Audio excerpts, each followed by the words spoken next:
Do you remember when Triple H was bringing back talents left and right and we were all really excited to see where they were going? Well, it's been a minute and Vince McMahon is back, and we also have a pretty good idea of where these talents have wound up. And it's quite clear that some have done better than others, and that's the topic of this episode. Because today...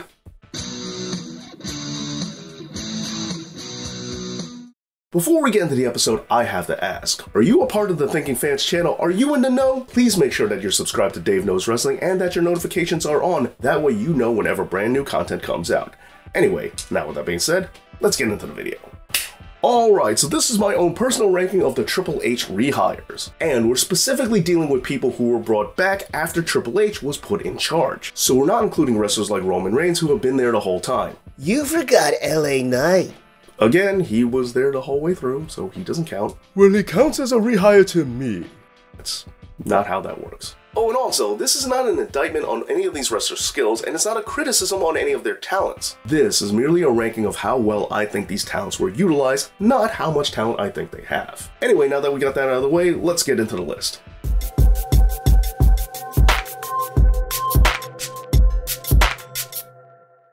We start this list off with Tegan Knox, and truth be told, I forgot that she was even back, and I can't name one thing that she's done ever since she was rehired. And to make matters worse, I didn't remember her even being fired to begin with, so that really isn't a good sign.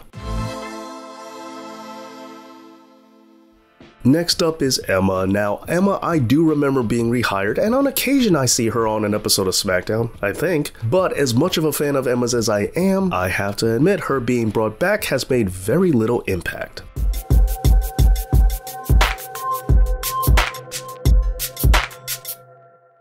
Next up is Candice LeRae. Just like Emma, I'm a huge fan of hers, but for some reason WWE doesn't take advantage of her talents. They didn't even let her have the NXT Women's title the first time around. And yes, I know there are some people who believe that the only reason she was brought back was because of her husband. Well, we'll be getting to him later on. Next up, we have an entire faction with Hit Row. Now, I will say, in the beginning, it looked like they might be going somewhere, that is, until Flop Dollar happened. Now look, I'm not saying that WWE is necessarily wrong for keeping them off of TV, I'm just ranking them where I think they belong.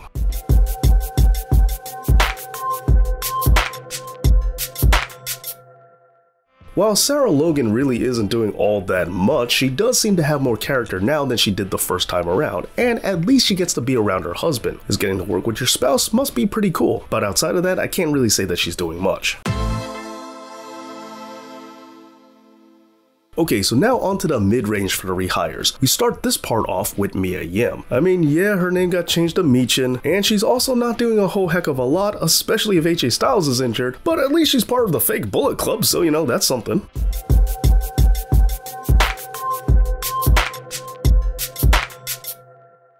And staying with the OC, we have the Good Brothers. Now, in case you're wondering, how come I counted Hit Row together but I'm not counting the OC? Well, that's because Mia Yim wasn't brought back with them specifically, so I'm counting them as two different rehires. And why do they rank just one spot above Mia Yim? Well, it's because I feel that they've had slightly more to do than she has, but not by much. Okay, so everyone might not love this character, but I do feel that Chesley is getting a lot of good screen time, and I find her very entertaining. Is it perfect? No, but I think she's doing a really good job with what she's given.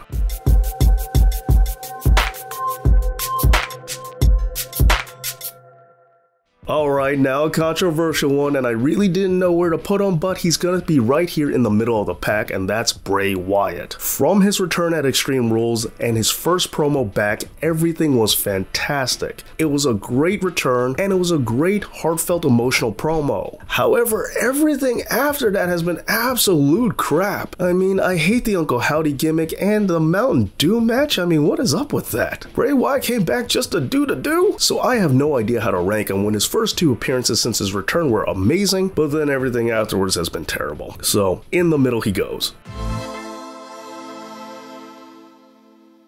Okay, here's another one who started off really good and then cooled off pretty quickly. As when he first came back and he had his feud with Austin Theory and he got to introduce himself to the crowd, Johnny Gargano was doing good and he was getting over. And if his buddy Tommaso Ciampa wasn't injured right now, who knows where the two would have gone. But he began to lose steam quickly and he was never the same after jobbing out to Baron Corbin. But while his return was nowhere near as good as Bray Wyatt's, he at least had more than 2 good outings, so that's why I put him just 1 slot above. And in terms of those people out there who think that Candice LeRae was only brought back because of Johnny, well, from the way that they're treating him, it doesn't seem like he's that high a priority. So why aren't they using Candice? I have no idea.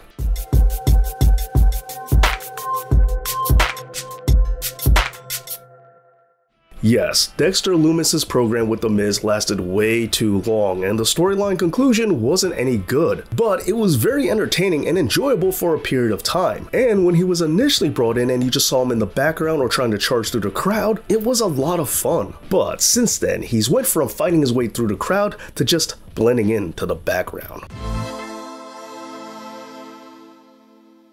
Okay, so since the trend has been people start off pretty good once they come back but then fizzle out real quickly, I know it's not really fair to judge Bronson Reed since he is the newest of the Rehired. But so far, he seems to be doing alright for himself, and it does look like WWE might continue to use him in the future and in a good way.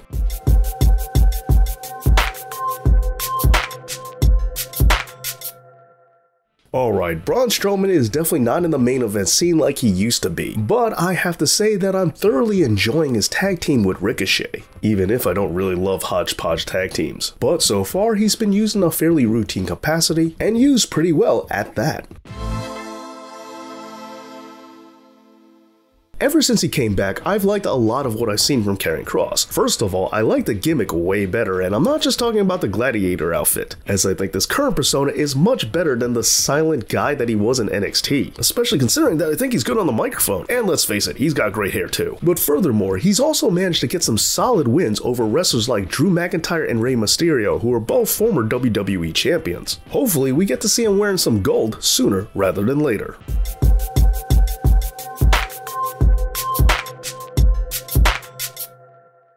And the #1 spot, speaking of gold, goes to Dakota Kai, who is, as far as I can recall, is the only person on this list who's won a championship of any kind ever since they've been rehired, having been one half of WWE's Women's Tag Team Champions, which was an honor she had for 163 days in total. And so when you look at it that way, it's easy to see why Dakota Kai is the most successful Triple H rehire in WWE, at least for now. Well, there you go, my rankings on the Triple H rehires. How would you rank them? Let me know down in the comments, and please make sure you're subscribed to this channel and make sure that you give this video a big like. Thank you so much for watching, and thank you to all my awesome Patreon supporters, and as always, Dave knows.